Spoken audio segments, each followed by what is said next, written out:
The morning of dismantling day dawned with suspicious perfection, cloudless blue skies, a gentle breeze, and temperatures promising to hit the sweet spot of warm, but not sweltering.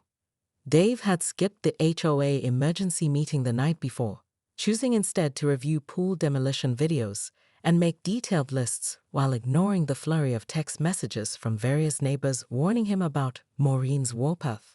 By 7 a.m., Dave was already at work. The ancient pool pump groaned in protest as he connected the drainage hose, directing the murky water toward the storm drain at the edge of his property. The process was painfully slow, the pump stopping every few minutes as it encountered what appeared to be years of accumulated debris. Need some WD-40 for that thing. Ted appeared over the fence, coffee mug in hand, looking both amused and sympathetic. Needs an exorcism more likely, Dave grunted, kicking the pump gently. 15 years of teenage pool parties have cursed this equipment. By 9 a.m., a small audience had gathered. The Rodriguez kids from across the street perched on their bikes at the edge of the driveway, fascinated by the gradual revelation of objects that had been hiding beneath the pool's murky surface. So far, the collection included 3 pairs of sunglasses, a waterlogged football, what might have been an ancient smartphone, and mysteriously, a single flip-flop. "Is that a rubber duck?" asked Mrs. Chen, who had stopped by under the pretense of returning a casserole dish, but clearly was staying for the show. "Batman rubber duck," Dave confirmed, fishing it out with a net. "From my son's superhero phase, circa 2010. The morning took on an unexpectedly festive atmosphere. Mr. Patel brought over a toolbox when Dave's wrench snapped trying to loosen a corroded bolt. Mrs. Rodriguez delivered a pitcher of lemonade. Someone even set up a lawn chair to watch the proceedings, as if the dismantling of an eyesore had become the neighborhood's hottest ticket. Dave felt a strange lightness as he worked, sweat soaking his t-shirt. Each piece of the pool he disconnected felt like releasing a tether to his past. The frame that had once supported his children's summer joy now came apart in his hands, rusty screws surrendering after years of holding everything together. It was nearly noon when the atmosphere shifted. The gathered neighbors fell silent, their conversations dying mid-sentence. Dave, wrestling with a particularly stubborn section of pool wall, felt the change before he saw the cause. My, what a community project this has become. Maureen Patterson stood at the edge of his property, her voice carrying the same clipped precision as her appearance, pressed khaki pants despite the weekend, pearl earrings catching the sunlight, and the ever-present clipboard clutched against her chest like a shield. Behind her, Gerald hovered uncertainly, already looking for an escape route. "Morning, Maureen," Dave called, deliberately casual. "Beautiful day, isn't it?" "Indeed. Perfect weather for documented covenant violations." She raised her phone, the camera clicking rapidly as she captured the scene. Pool parts scattered across the lawn, the drainage hose snaking to the street, the small crowd of neighbors obviously enjoying themselves without proper permits. "Section 7.3, she announced, loud enough for everyone to hear. "All exterior alterations visible from common areas or adjacent properties require written board approval." Dave straightened, wiping his hands on a rag. "I checked the bylaws, Maureen. Removing personal property doesn't require approval." Maureen's smile tightened. The entire pool assembly was approved in 2008 as a permanent structure. Removal constitutes a structural alteration to the approved landscape plan. The gathered neighbors exchanged glances. Ted rolled his eyes dramatically from behind Maureen's back. But Dave noticed something else. The neighbors were moving closer, forming a subtle barrier between him and Maureen. Mrs. Chen casually picked up a piece of pool liner. Mr. Rodriguez examined a section of frame as if considering its engineering. They were, without words, taking sides. Maureen noticed too. Her eyes narrowed as she surveyed the impromptu alliance forming before her. This wasn't just about Dave's pool anymore. It was becoming something far more dangerous to Maureen's authority. Community solidarity. A week after the infamous 911 call, Dave stood in what used to be his pool area, surveying the transformation. With Jake's help and an unexpected cadre of neighbors who had shown up with tools and encouragement, The dismantling had been completed in record time. Now, all that remained was a circular imprint in his lawn, like a ghost of summers past. He was sketching potential garden layouts when the gate to his backyard creaked open. Dave looked up, expecting to see Ted or perhaps the Rodriguez kids, who had taken to using his yard as a shortcut to the community park. Instead, he found himself face to face with Gerald Patterson. "Gerald," Dave said, genuinely surprised. In 15 years of neighborhood living, he'd never seen Gerald without Maureen orchestrating his movements like a puppeteer. "Everything okay?" Gerald shifted uncomfortably, his thin frame seeming even more insubstantial without his wife's domineering presence beside him. "Dave, I wanted to. Well, Maureen wanted to." He stopped, took a breath, and started again, this time with unexpected firmness. "I'm here to apologize." Dave blinked. "You don't have anything to apologize for." "Yes, I do." Gerald removed his glasses, polishing them with the edge of his shirt. A nervous habit Dave had observed at HOA meetings. "I've enabled Maureen's behavior for years. Never stood up to her, never suggested there might be another way to engage with neighbors besides citations and threats." He replaced his glasses and looked directly at Dave, a new resolve in his gaze. "The thing is, she wasn't always like this. When we moved here, she was excited about building community. Somewhere along the line, she confused control with connection." Dave leaned against his shovel, unsure how to respond to this unexpected vulnerability from the neighborhood's most invisible resident. "Anyway," Gerald continued, "she's too proud to come herself, but she wanted you to have this." He handed Dave a sealed envelope, and this. From behind his back, he produced a small potted plant, a tomato seedling, carefully tended. Dave accepted both gifts with confusion. "What's this about?" Opened the envelope. Inside, Dave found a handwritten note and a printed document. He read the note first, recognizing Maureen's precise handwriting. "Dave *, I owe you an apology for my behavior.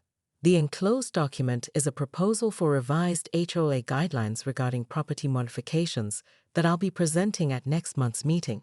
I've incorporated suggestions from several neighbors and would value your input before submission *. The tomato plant is from my garden. Black Crown variety. They make excellent summer salads *. Maureen Patterson *. Dave looked up from the note to find Gerald watching him with a tentative smile. "She's been meeting with neighbors individually," Gerald explained. "Turns out people have been wanting changes to the covenant for years, but were too intimidated to bring it up. The 911 incident was a wake-up call for her, for both of us really." Dave examined the proposal, surprised by its reasonable approach to balancing neighborhood aesthetics with homeowner autonomy. "This is actually good. She spent 3 days on it," Gerald said with unexpected pride. "Didn't sleep much. Said she wanted to make amends through meaningful action, not empty gestures."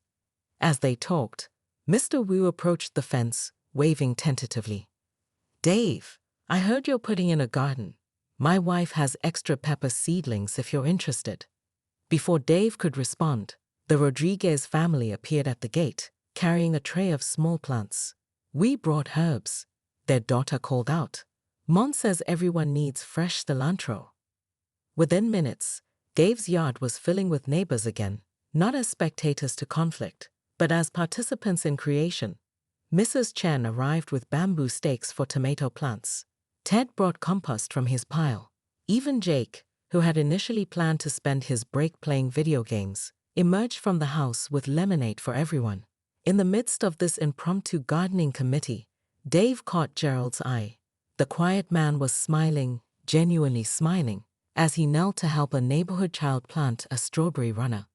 "You know," Dave said, "tell Maureen her tomato gets the prime spot in the garden, and maybe she'd like to stop by herself next time." Dave stood at the edge of his neglected pool, the evening sun casting long shadows across the cracked concrete deck.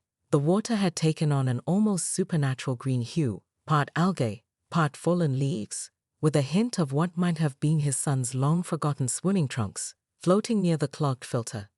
15 years of memories were drowning in what had essentially become an accidental pond.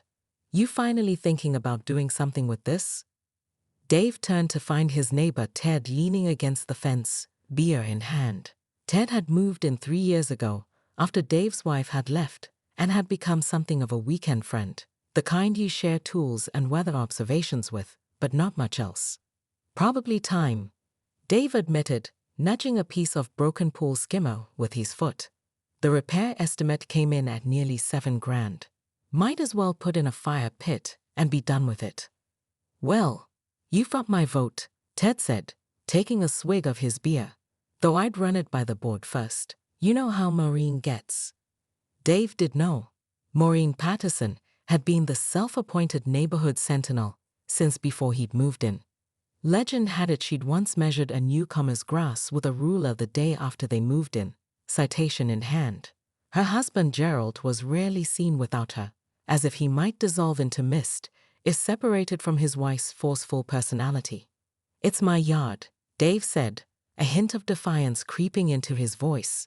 I'm taking something down, not putting something up. Ted's expression darkened slightly. Yeah, well, tell that to the Alvarez family. Their trampoline removal triggered a 3-month battle about changing the established recreational profile of the community, whatever the hell that means. Dave sighed, running a hand through his thinning hair. At 52, he was too old for neighborhood drama. Since Kathy had left and the kids had gone to college, his ambitions had simplified.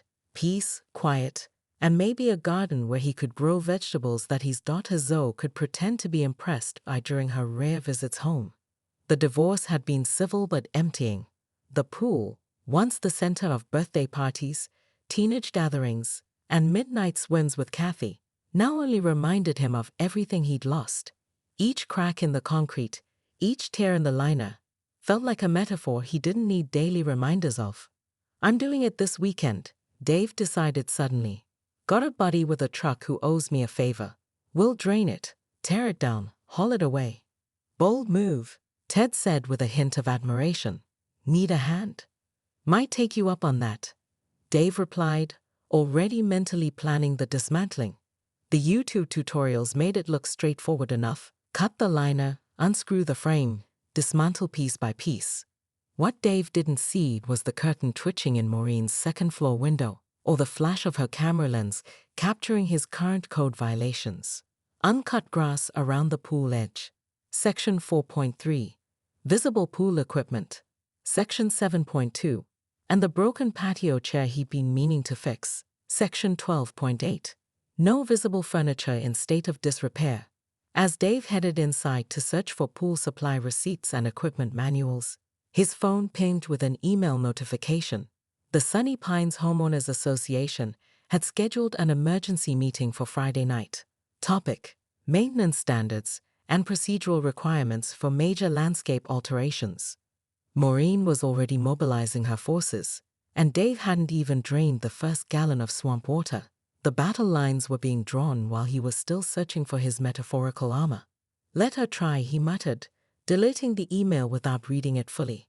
After 15 years of following every rule, of never making waves, Dave Johnson was finally ready to break the surface tension of his careful, quiet life, starting with the decrepit pool that had outlived its purpose. The afternoon sun beat down mercilessly as the standoff between Dave and Maureen intensified.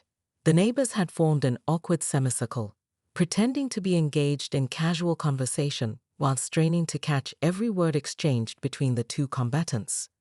Gerald, Maureen's husband, had managed to disappear behind a nearby oak tree, his usual strategy when conflict loomed. I have documented 17 separate violations just this morning, Maureen continued, scrolling through her phone's photo gallery with theatrical precision. The drainage hose crosses the property easement.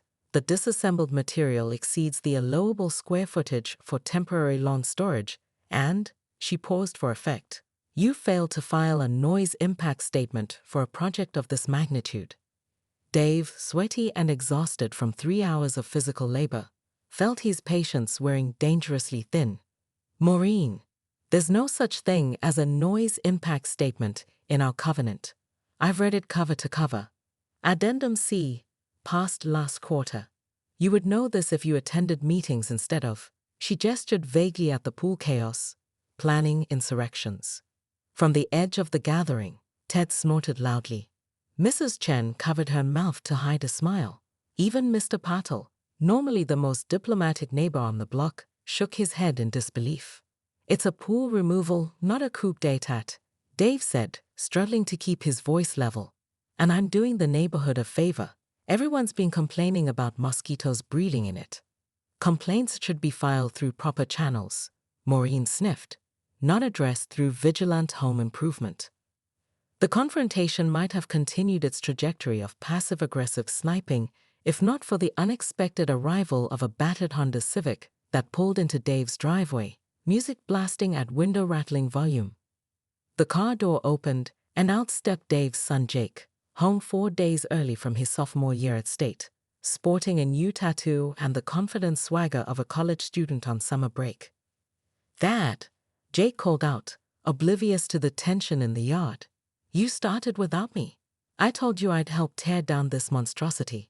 He surveyed the scene, taking in the gathered neighbors, the half-dismantled pool, and finally, Maureen's rigid posture. Recognition dawned in his eyes. "Oh man, is this Karen giving you trouble?" A collective intake of breath swept through the neighbors. Mrs. Rodriguez clutched her chest. Mr. Patel suddenly became fascinated with a nearby flower. Ted didn't even try to hide his delight. Maureen's face flushed a dangerous shade of crimson. "My name," she said with icy precision, "is Maureen Patterson. I am the Covenant Compliance Chair of the Sunny Pines Homeowners Association." Jake, dropping his duffel bag on the lawn, another violation, approached with the fearlessness of youth. "Cool, I'm Jake Johnson, and that's my dad you're harassing over a pool that was falling apart and could have injured neighborhood kids. But sure, let's focus on easement violations." Dave felt a complex mixture of parental pride and abject terror. "Jake, maybe grab a water inside and—" "No, I want to hear this," Jake interrupted, crossing his arms. "So what's the emergency here? Is the HOA giving out fines for improving property values now?" Maureen's clipboard came up like a shield. "Young man, you don't understand the complexities of maintaining community standards." "I understand bullying when I see it," Jake replied simply. The word hung in the air like a thunderclap. Bullying. So simple, so direct, and somehow, in that moment, so obviously accurate that even Gerald peered around the tree trunk with a slightly startled expression. Maureen's face shifted through several expressions before settling on righteous indignation. She took a step back, her hand reaching for her phone. "That's it," she declared, fingers trembling slightly as she unlocked her screen. "This has gone far beyond covenant violations." Dave stepped forward. "Maureen, let's all calm down." But it was too late. Maureen had already dialed, her voice rising to ensure everyone present could hear her words clearly. "Yes, emergency services? I need to report a situation at 1487 Sunny Pines Drive. Unauthorized construction or destruction, rather, threatening neighborhood safety and property values." "Yes, I'll hold." The police cruiser rolled into Sunny Pines with deliberate slowness, no lights or sirens, just the quiet authority of law enforcement entering a suburban sanctuary. The gathered crowd had grown since Maureen's call, neighbors texting neighbors with variations of "you won't believe what's happening at Dave's." By the time officers Rodriguez and Chen stepped out of their vehicle, at least 20 adults and a collection of wide-eyed children had assembled on the sidewalk. "Afternoon, folks," Officer Rodriguez said, adjusting his belt as he surveyed the scene. His expression remained professionally neutral, but the slight tightening around his eyes suggested this wasn't his first visit to Sunny Pines for a non-emergency call. Someone reported a disturbance. Maureen stepped forward, clipboard extended like credentials. "Officer, I'm Maureen Patterson, Covenant Compliance Chair. I called regarding ongoing unauthorized structural modifications that present both safety and community standard violations."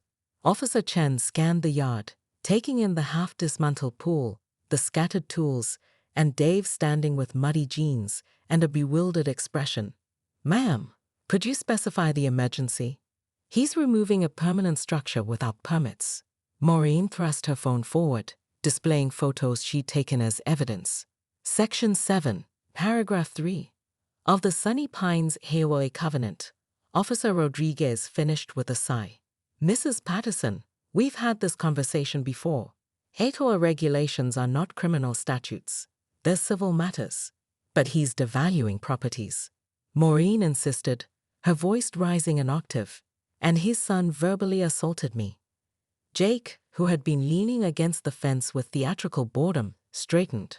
"Whoa, I did not. I just called her a—" Dave quickly stepped between them.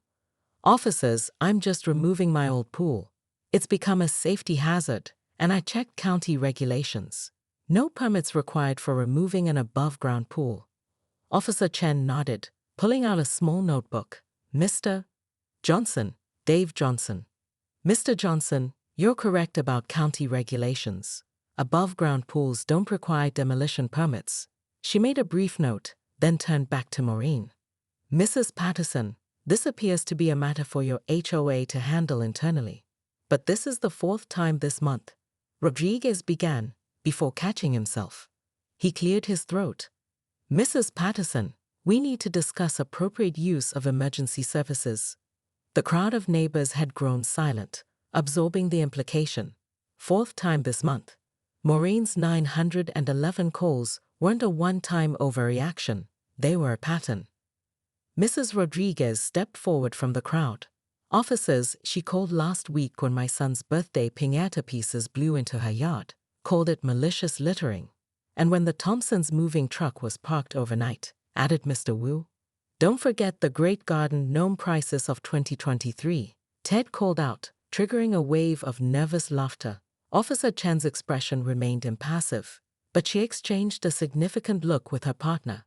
"Mrs. Patterson, misuse of emergency services is a serious offense. Each call costs taxpayer money and diverts resources from genuine emergencies."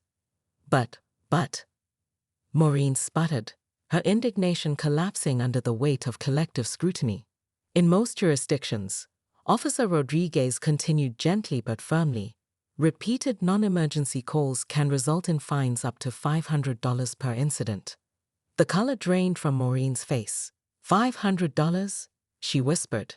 "We'll let it go with a warning this time," Officer Chen said, closing her notebook. "But I strongly suggest taking future HOA disputes to your board, not to 911. As the officers prepared to leave, advising the crowd to disperse, the impact of what had happened settled over Sunny Pines like an invisible wave. Neighbors who had lived in fear of Maureen's clipboard and camera now looked at her with something new in their expressions, not anger or triumph, but a strange mixture of pity and relief. Gerald had finally emerged from behind the tree, approaching his wife with uncharacteristic purpose. "Maureen," he said quietly, taking her elbow, "I think we should go home now." For once, Maureen didn't resist. Her shoulders slumped as she allowed herself to be led away, Mr. Bylos tucked under her arm, whimpering softly as if sensing his owner's defeat.